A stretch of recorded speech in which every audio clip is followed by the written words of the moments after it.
Well, good morning, good afternoon, or good evening, depending on when it's finds you. I know it's been a minute since I uploaded anything personally with me talking. I've shared a lot of videos of other people's stuff with you. Um, and for most part, I didn't feel like it. But more so than not, been having issues with upload and all that. So there are some other videos that were recorded and ended up messing up some kind of way. So I'm not going to re-record them. I'll just let them be. I deleted them. Just let them go to the trash bin. But I want to kind of talk today because I've been seeing a lot of things about um, that our young black women are doing, and it's very disturbing to me. I can't speak for anybody else, but it is really disturbing to me. And because good men know they're good men. A lot of our young black ladies are not understanding what a good man is, and I want to talk about a little of that in this video. I don't know how long I'm going to talk, but I'm going to throw some scripture in because we got a lot of women out there that are telling men they are the prize. Well, I'm going to use some biblical scripture and show you that they ain't the prize. Now, I'm not saying it's not a prize, a woman's not a prize, but the Bible says the woman was made for the man. It doesn't say the man was made for the woman. And you got all these lying pastors and women evangelists and all that talking about God is preparing a man for you. No, God ain't preparing no man for you. He's preparing you for a man. And until you get right, you ain't gonna get that man. See, I'm getting a little ahead of myself where I want to start. See, to a real man, respect is more important than sex.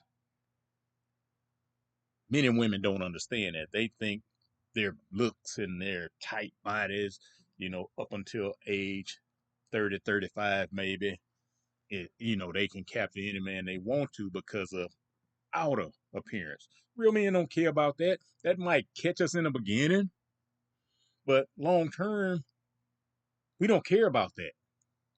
I mean, we want a woman to look nice, but if a man is really treating a good man, going to treat his woman right, she's going to do her best to look best good for him all the time. But to boys, sex is more important. And so I can say, for a lot of females out there, they think sex is more important than respect, and that's why most of them are single. See, the divorce, the marriage rate in the black community is 31%. We have the lowest marriage rate of any culture in this country, 31%.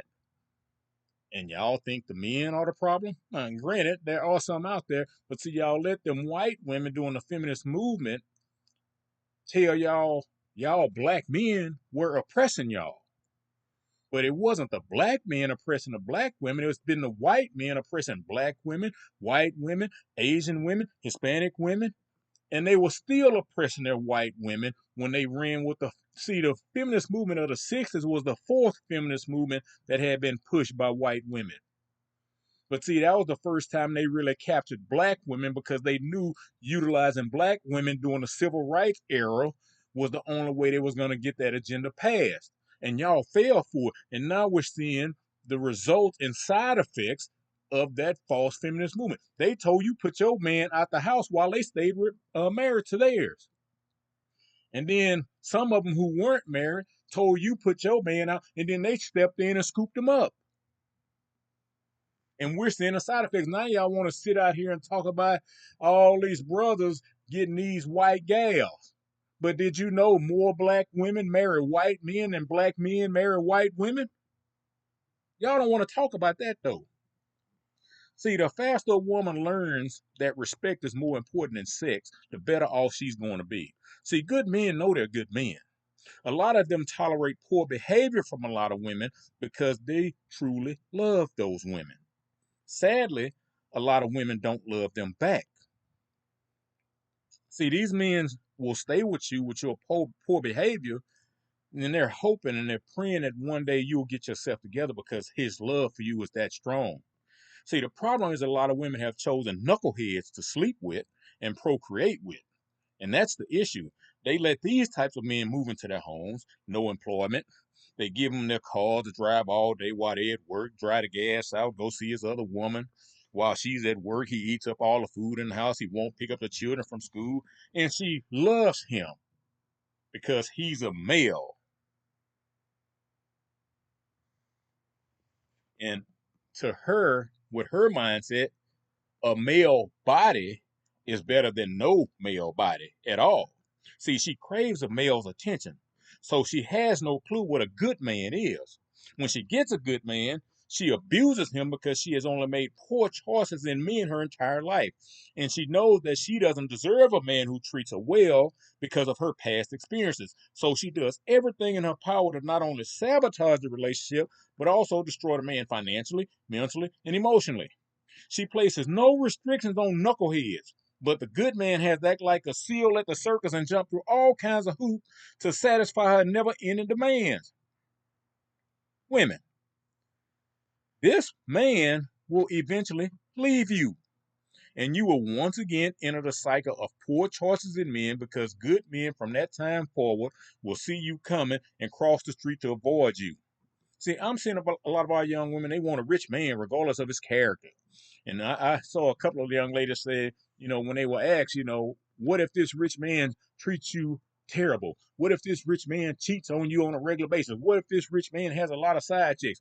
And these stupid heifers consider, well, I'd rather cry in a Bentley than a Mazda. And the guy's saying, are you that shallow? You think material possessions are going to cover for the very thing you really crave, which is love? And that's not the guy saying that, that's just me talking. Material possessions will never take the place of what the Bible commands a man to do to you, and that's to love you. But y'all so shallow, y'all think money is gonna fix everything. Money can't fix everything. You know,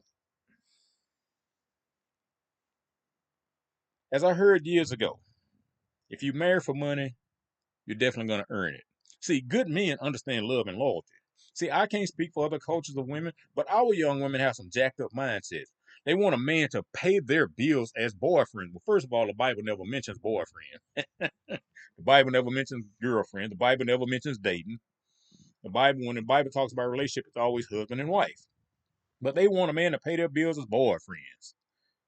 They want an old school man, but they want to be a modern feminist movement minded woman. See, what I mean by that? They want a man to be the sole provider. They want a man to be the protector. They want a man to fix everything around the house. But they don't want to cook. They don't want to clean. They don't want to care for the children. They don't want to care for the home. They are literally telling these men they should make enough money to hire maids and chefs and nannies and go out to restaurants to eat because they are the prize. I've seen a lot of them say when the guys ask, what do you bring to the table? And these dumb heifers, I bring me to the table. And, I hear the guy say, what do you mean by that? Look at me. And, every guy's I've seen ask that question say, you got to bring more than looks to the table. And they want to know why. And one guy told him, because one day your looks are going to fade. And then what you going to have left? They don't want the old school female values, but they want the man to adopt an old school gender role while they do nothing all day. Some have even said that their roles have changed. Yet they want the man to maintain an old school role and fulfill her old school duties as well. They want the men to go provide all day, and they want the man to make sure that he's cooking the food or hiring somebody to cook the food. He's cleaning the house or he's hiring somebody to clean the house. And one guy even told one he said, "You ain't nothing but a pretty bum." I mean, I just don't get it. But that feminist movement is finally catching up to from what the previous generations did. See, I'm not going to lay all the blame on the younger generation. I'm going to lay the blame on the parents and grandparents of these children, these young ladies. Y'all the ones created this situation. But then y'all want to blame the younger generation for being the way they are. Y'all created it as parents and grandparents. See, these type of women are going to live a miserable and lonely life. Next thing you know, they're going to be 35, 40, 45 years old, 50, crying that there are no good men out there. Oh, it's a lot of good men out there. They just don't want you. See, a woman has no right to a man's finances until she is married to him. No right. See, men, according to First Corinthians 11:3, the order is um, your wife has no business being the head of the house. Your wife has no business undermining your authority. Your wife has no business leading you. You are the head. You are the leader. And the quicker our black men and women learn this, the better off we're going to be. See, but First Corinthians 11:3, why did it have to be stated? See, because look at society, especially in our community. I was looking at a former police officer up in New York, and he was saying when he was a police officer, black guy, he said in our training, they told us if you go to Asian house, you ask for the eldest man in the house. If you go to a white person's house, you ask for the eldest man in the house. If you go to an Asian Indian's house, you ask for the eldest man in the house. If you go to a black house, you find a woman. What the hell kind of situation is that? And then you look at the Tyler Perry movies, and you got Big Medea. And I mean, I never got into that because I just don't like seeing no big old dude in no dress, and and everything you look at, he undermines the black men. He's always some no good Negro. The black women are always some single, down on her luck, black woman who need to be rescued by somebody, and all that foolishness. But that's what we got out in our community. See, in Genesis 3, this goes back and proves. See, I'm going back to the first book in the Bible, the first written book, because Job is actually the first book of the Bible. See, Genesis 3 proves that women want to be in charge of the man. See, Adam wasn't properly leading at the time. See, we've been so misled from our pastors in these pulpits, and I keep telling y'all what pulpit rhyme with. The serpent was not a snake. The serpent was a man. Serpent means enchanter or magician. Someone who has smooth talking words. See, the fruit was not food. They've been lying to us for centuries talking about it was a piece of apple. First of all, the Bible never said what type of fruit it was. But if you do you some study, you'll find out the fruit was not food. It was sex. Now you go study that for yourself using the Hebrew text to understand the meaning of the words. Because when you're talking about the context of fruit, in Genesis is several other areas in the Bible where fruit is used the same way to reference sex. See, the serpent told Eve, the feminist movement told Eve, the serpent told Eve, the feminist movement told black women, if Eve, if you disobey Adam, feminist movement, if you kick your black man out the house, you're gonna be just like God, Yahuwah. See, men and women love to be in charge. The feminist movement told our women they should dominate and not have to listen to their black men. See, that goes right back to these verses in the Bible. See, there's no power in rebellion, black woman. All of the powers in the word men and women don't like, and that word is submission. What you need to know, submission is a position of strength. You are not a doormat when you submit to your husband. You are displaying a stronger power than your husband when you submit. Y'all need to understand this stuff. See, in James 4:7, it says to submit to God. Yeah. Women, you are not just submitting to your husband, you are submitting to God. Submission is not conditional, for a woman, just like love is not conditional for a man. You know why submission is hard for a lot of women? You want me to tell you? It's because they don't respect their man. When a woman respects her man, submission comes easy. You want me to prove it? How do you, as a woman, respond to your male boss? More than likely, you treat him with respect, so you submit to him. When a woman has no respect for her man, rebellion comes easy because that's who she is. She loves to rebel. See, in 1 Timothy 2 and 14, it shows what happens when a man allows his wife to do things without his leadership and headship. See, men, it says it is not good for the man to be alone in Genesis 2:18. It never says nowhere in no Bible, I don't care which version you read from centuries ago to modern day, not one Bible has ever said it is not good for the woman to be alone.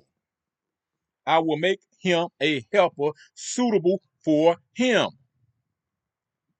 See, 2 Kings 9 and 30 is a perfect example of a woman thinking her looks will carry her through life. Looks will eventually fade. And what does a woman have? What does a woman with this type of mindset have left to offer? See, I'm seeing a lot of our young black women tell black men that all they need to do bring to the table is their looks. Your looks are only part of what men are looking for. If you ask most men if their wife was who they thought they were married, the answer is more than likely going to be no. See, one thing a lot of men do that a lot of women don't, men put in their mind, and some men even write down what they're looking for in a wife. See, I knew what I wanted in a wife years before I met my wife. I knew what I didn't want in a wife years before I met my wife. I dated a young lady who wanted to be in a club all the time because she craved male attention. That was our biggest battle. She couldn't understand why I didn't want her in the club. She started going to the club on Friday night. Then she was going Saturday night. Then she was going Sunday night. Then she was going Thursday, Friday, Saturday, Sunday. Homegirl, this ain't gonna work for me and you. You notice I'm not married to her, don't you? Because I'm not trying to have a woman where I got to worry and wonder about if she's giving any other man attention all the time. And she want men to look at her, and she wants to wear tight, form-fitting clothes all the time so she can garner other men's attention. I'm not gonna do that. See, so your looks are gonna fade eventually. See, your looks are only part of what we're looking for as men. If like I said, did did I marry the woman I thought? No, but I mean I didn't know. I mean, on the outer appearance, you know, my wife's beautiful. On the inner appearance, my wife's beautiful. But she's not the person I thought I would marry. And I'm probably not the person she thought she would marry. Because you have to grow into things. You know, none of us are going to come into a relationship perfect. And as long as we're together, none of us are going to be perfect. But we're perfect for each other.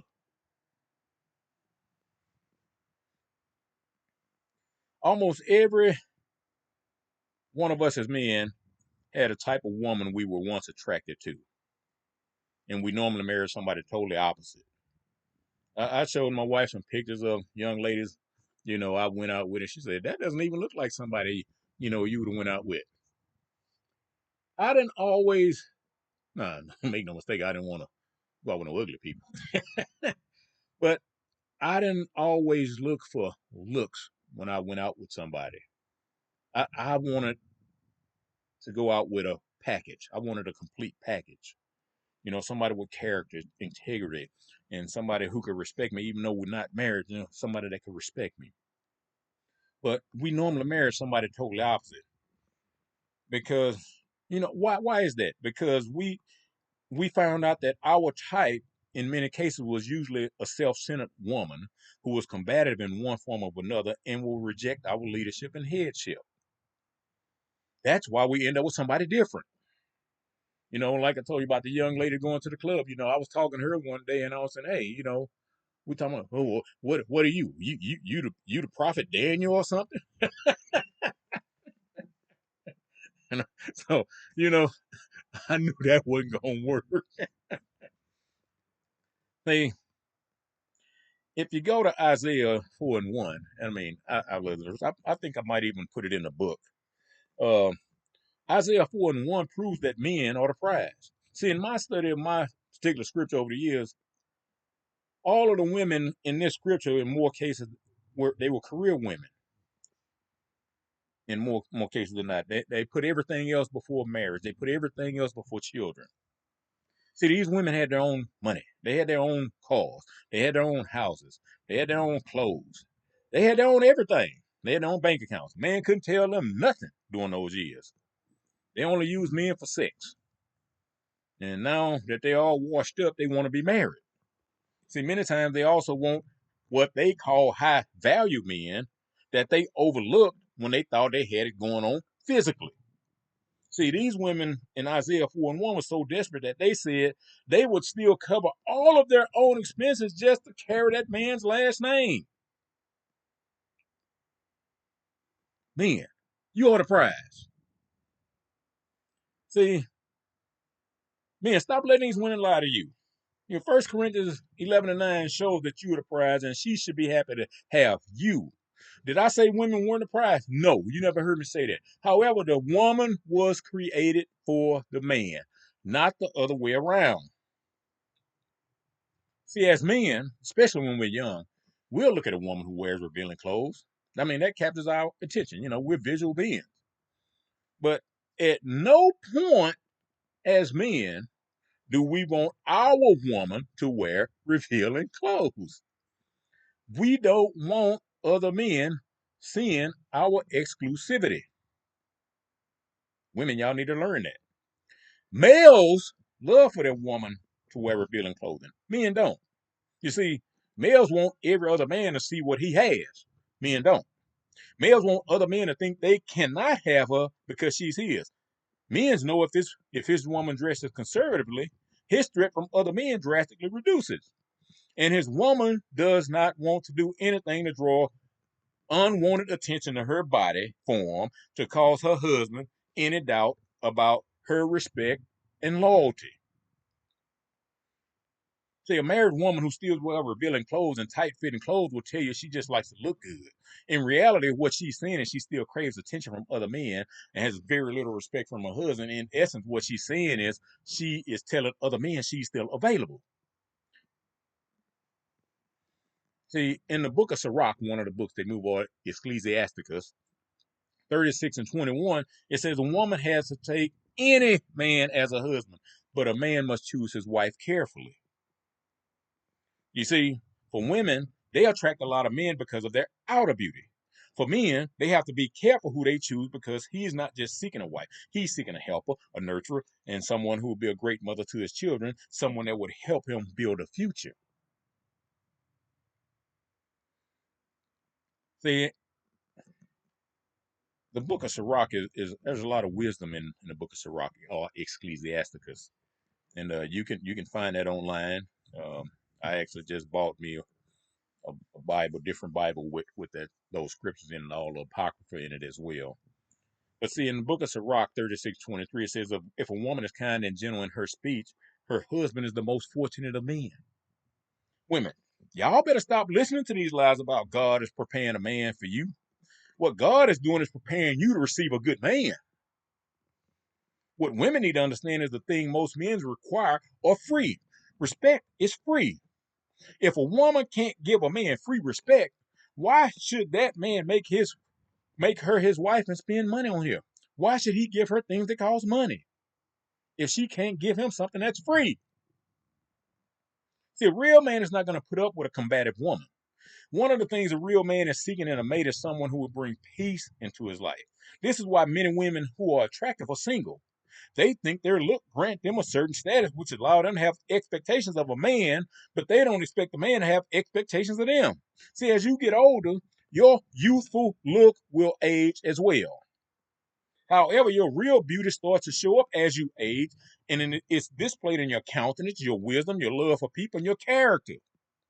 If all you have to rely on is your outer beauty, you are living in a dimension that's faulty. I mean, I know this probably ain't gonna be popular with women, but I don't care.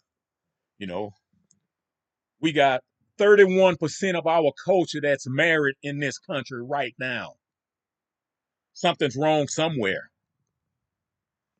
I've been seeing a lot of videos where these women talking about they leaving these husbands for different reasons. One woman said, I got bored with my husband, so I wanted some excitement in my life. So I told him I wanted a divorce. And so I divorced him, and, the court worked in my favor. And, I went out and sought me some younger men and some exciting men that wasn't boring like my husband. She said, my husband was hurt and, he tried to, get us to work things out, but I didn't want to work it out. I wanted to go have me some fun. And she said, so after about 3 years, I found out my husband started seeing somebody and now they're engaged to be married. And I'm still out here single because, I was chasing after excitement. And see, that's what I'm seeing. A lot of these women, if a man starts to struggle or he hits a rough patch, a lot of these women will hit the door.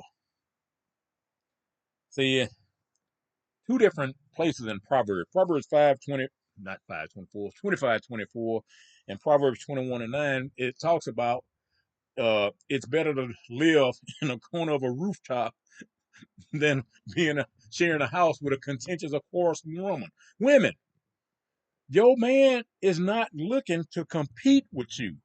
Your man doesn't need to battle with you.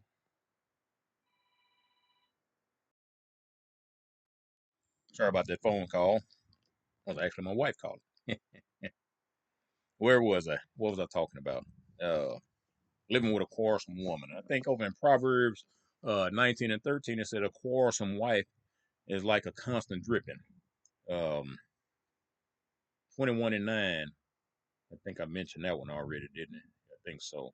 Yeah, 21 and 9 and 25:24. Um, Proverbs 21 and 19 is better to live in a desert than with a quarrelsome and ill tempered wife. Proverbs 27:15 and 16 say a quarrelsome wife is like a constant dripping on a rainy day.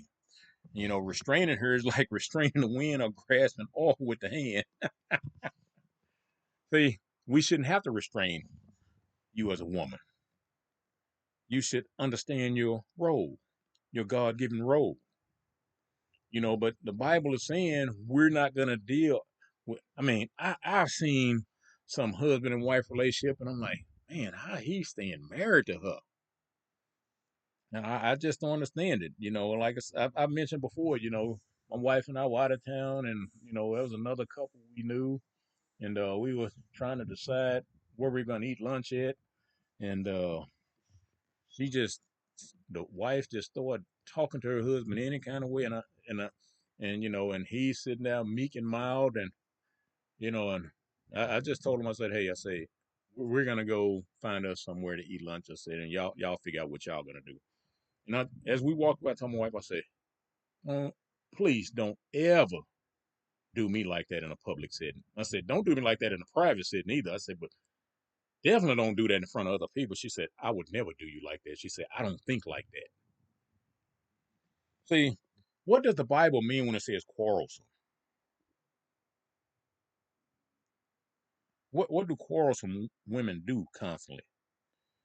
They nag, they nag again, they huffing and puff inside, they challenge their husband's authority, they make him feel incompetent, they grumble, they remind him of past failures, they degrade their husband verbally, and she'll say things like, why don't you do like so and so, you know good, y'all know what I'm saying. I told you over and over again, I can't stand how you see. This is why many men put off their honey-do list. We don't want a woman telling us when she thinks we ought to do something. We know it needs to be done, and when we are ready to do it, we will. We don't need constant reminders, women,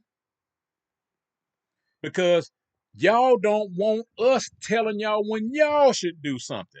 If y'all come in and start talking and we offer advice, I don't want your advice. I just want you to listen. So, woman, we don't want you telling us what to do. We'll do it when we're ready, not when you're ready. See, a quarrelsome wife devalues a man using words and body language. See, the very man who is designed to lead, protect, and provide for her and her family, she does these things too. She's always in his face about how he ought to do more, how he ought to do better, how he ought to be better. But then she's never satisfied with his efforts. Why does the Bible also compare her to dripping water? Have you ever heard a faucet dripping, especially if you're in bed? It's irritating, isn't it? Have you ever had a roof leak? That's the same thing as a quarrelsome wife. The water drips and drips until it destroys whatever surface it keeps hidden until the situation gets fixed. I remember back when Tropical Storm Allison hit Houston in 2001. We got a leak in our roof because of the storm. At the time, we had to wait it out until we could get the insurance adjusted out and, get somebody to come and fix the roof. So we in our living room. We had to put a bucket in our living room until the rain stopped. Can you imagine sitting in the living room the entire time this tropical storm is going on? It's pouring down, raining, and you can go online and see the flooding that hit the Houston area when Tropical Storm Allison hit. So you get a real good idea. Just think about what it looked like when Harvey hit, similar to that. Can you imagine sitting there listening to that all day, and then when the bucket fills up, I got to pick it up, pack it, go empty, bring it back, and let it fill up again? See, a woman with this type of character trait slowly but surely saturates her husband's heart with anger, regret, disappointment, sadness, incompetent feelings, and assuring him of his failure, emasculating him one word at a time until he comes to complete ruin. This is why you see many men in society who are powerful and strong when they are not in her presence and hate to go home. See, some men go to happy hour after work just to numb their senses before going home to her. They're not going home just because they like to drink. They want to be drunk before they get to her.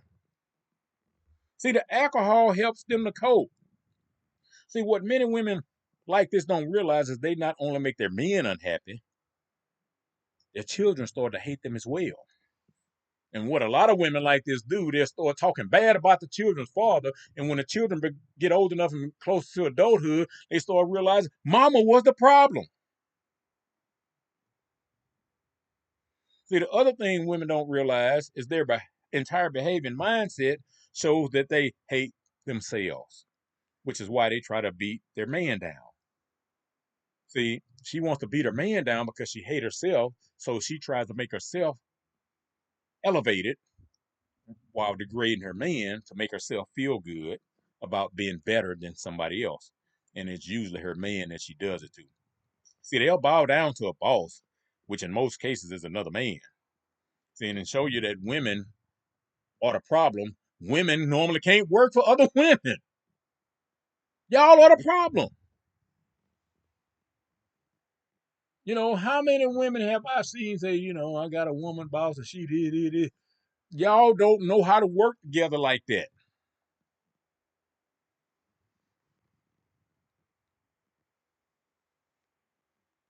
But she'll bow down to her boss. She'll dress pretty for her boss, which is usually a man.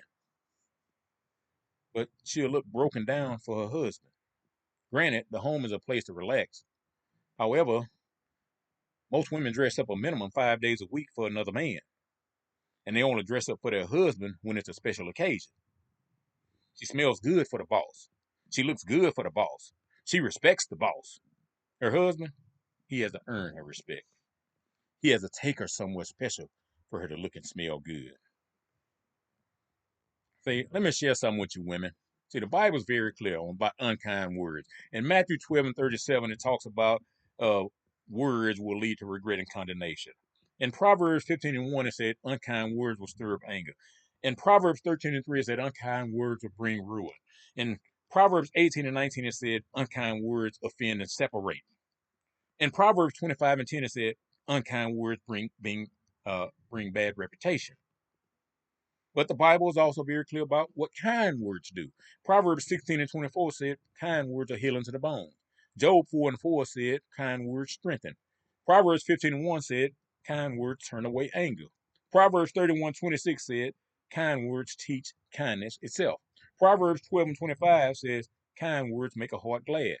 Proverbs 15:4 said, kind words give life. So, women, what are you offering, life or death, with your words? See, Proverbs 6:2 say we're snared by the words of our mouth. Another place in Proverbs said there's power of life and death in the tongue. See, women, you can tell other men all day long how proud you are of them. But when you tell your husband, you tell your man that, he's going to move mountains for you. If some other woman were to tell me she was proud of me, I'd just say thanks. I don't know why you're telling me that, but okay, thanks. But when my wife tells me she's proud of me, it's like walking on cloud nine. See, remember, restraining her is like restraining the wind or grasping oil with the hand. See, the way you avoid a situation like this is to avoid this type of woman from the start. Most men and women show you who they are from day one. You just don't pay attention. So I was telling my wife the other day that some women are so shallow. She asked what I meant. I said, they rely on their looks so much that when they meet a man who always wants to be around them, they think it's just because he's so into her. I said, he isn't into her. He's a possessive person.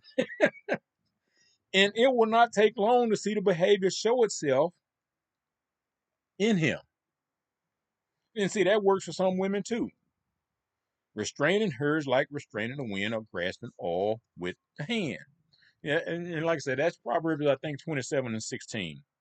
Can you restrain the wind? Can you grasp all in your hands? Try to do both and see what happens.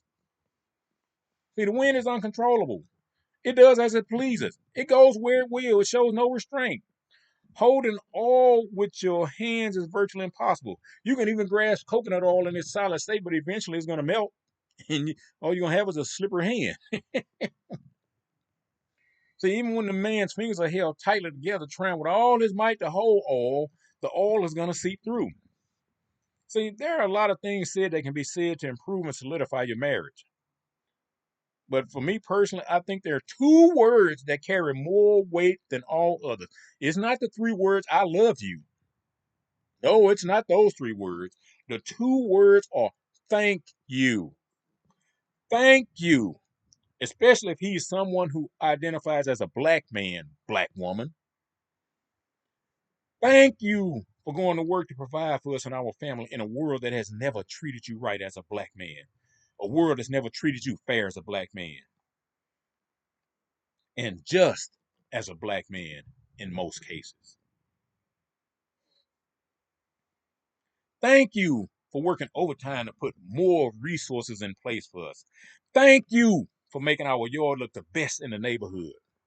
Women, you do know that the inside of your home is judged by people from the outer appearance, don't you?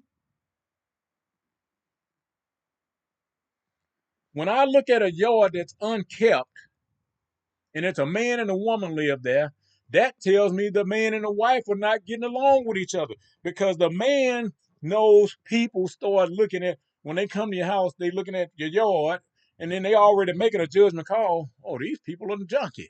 These people are nasty. These people are dirty. They're making a decision about his wife before they even get in the house to see how she keeps house. So the mere fact that he won't keep the yard cut tells me he doesn't care too much for his wife, which means him and his wife are not getting along.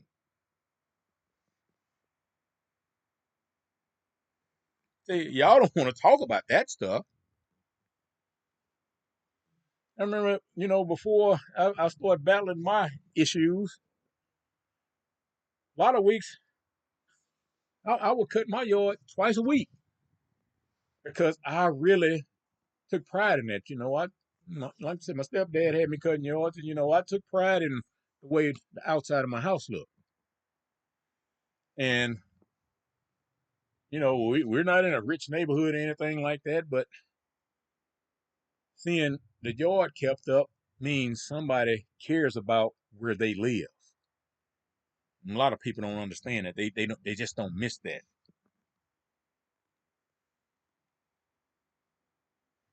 But when the last time you told your husband, thank you for taking out the trash, instead of telling him why you ain't took out the trash yet?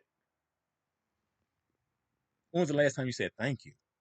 When was the last time you told your husband, hey, you look nice today? See, men love compliments too. I remember reading a book, The Five Love Languages, years ago with my wife. I bought myself a copy, I bought her a copy. Although we both had an idea what made the other person tick, the book helped us be more effective communicators with one another. When was the last time you complimented your husband for the way he interacts with your children? When was the last time you thanked him for cleaning out your car? You see, men and women feel it's the man's responsibility to clean their cars after they leave trash in it on a regular basis. Your husband's not your maid. It's not hard to take the trash out of your vehicle when you exit it. See, a lot of women see it as their husband's responsibility. That's his job to clean up. Your husband ain't no maid. When you do that to your husband, he sees it as a sign of disrespect for him from you. He is thinking, she looks at me as the help.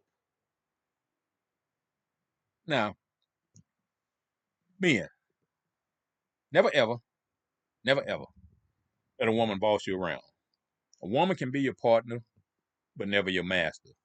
If she dominates you, disrespects you, or tries to control you, she sees you as weak. You either lead or you be led. There's no middle ground. I remember at my wedding reception, a guy who grew up with my wife said to me, I thought she would have you take her last name. I laughed at him. And see, but my wife is very no nonsense, and the people that grew up with her knew that. But for those who don't know her, she can come across as intimidating. But I never had that problem because I'm a man, not a male or a mouse. I'll talk to you later.